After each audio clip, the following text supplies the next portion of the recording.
Magandang umaga Batangas, narito na po ang magiging lagay ng ating panahon ngayong araw ng Martes, October 10, 2023. Sa kasalukuyan ay may dalawang bagyo at isang low pressure area na minomonitor ang pag-asa sa labas ng ating Philippine Area of Responsibility. At isa nga po dito ay yung dating bagyong Jenny na huling namataan sa layong 1,025 km extreme ng Northern Luzon na wala ng direktang epekto sa bansa. Samantala, yung isa pang bagyo na may international name na Volaven ay huling namataan sa layong 2,385 km east of Eastern Visayas na nanatiling mababa ang tsansa na ito'y pumasok sa Philippine Area of Responsibility at wala pa ding direktang epekto sa bansa.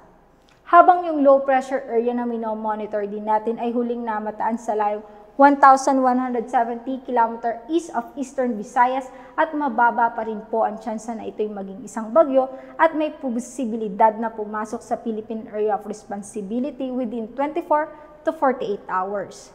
At kapag ito'y nakapasok sa ating Area of Responsibility, ay posible itong lumapit o mag-cross sa Southern Luzon, Visayas, and Mindanao na siyang magdudulot ng mga pag-ulan sa ating mga susunod na araw.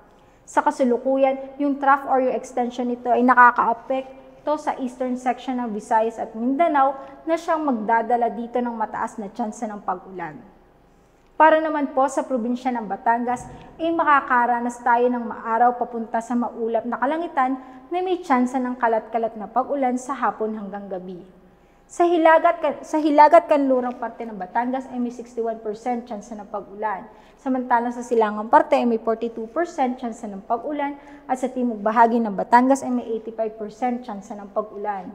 Kaya paalala po natin sa ating magigiting na kabatang na magdala ng pananggalang sa init at sa mga posibleng pag-ulan.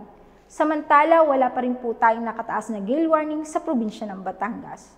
Ang magiging agwat ng temperatura ngayong araw ng Martes ay nasa pagitan ng 26 to 33 degrees Celsius. Si Haring Araw ay sumikat kaninang 5:46 na umaga at lulubog mamayang 5:40 ng hapon.